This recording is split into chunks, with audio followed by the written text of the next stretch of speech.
Muling iniintriga ng marami si linlang star Kim Chiu na may kasama sa Amerika matapos nakita ni na Audrey Diaz at Mama Loy habang nasa Amerika ito. Tila ine-enjoy na talaga ni It's Showtime host Kim Chiu ang kanyang pagiging single matapos ang hiwalayan nila ng jowang si Sian Lim. Sa latest vlog ni Mama Loy sa kanyang YouTube channel, iniulat nito ang mga kaganapan nang nakita nila si Kim sa Universal Studios sa Amerika at kasama raw ito.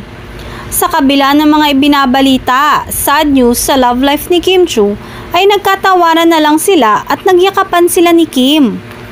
Ayon pa sa showbiz columnist, mas pinili rin daw niyang wag nang ungkatin pa ang tungkol sa nakaraan ni Kim dahil tila nag-e-enjoy naman ang aktres sa mga pagbabakasyon nito sa nasabing bansa. Kaya't sa tamang panahon, malalaman natin yan kung sino talaga ang kasama ni Kim doon. Dagdag pa nito. Sa ngayon daw ay deserve ng aktres ang pag-e-enjoy na ginagawa matapos ang masakit na sinapit ng dating relasyon. Kaya ngayong darating na 2024, sana'y makamtan na sana ni Kim ng tuluyan ang paghilom na nararapat sa puso niyang nasaktan at nasugatan. Sa comment section, mababasa na marami ang nagpahayag ng suporta kay Kim para sa kanyang single journey, habang may iilan namang pinapatamaan ang dating partner niya.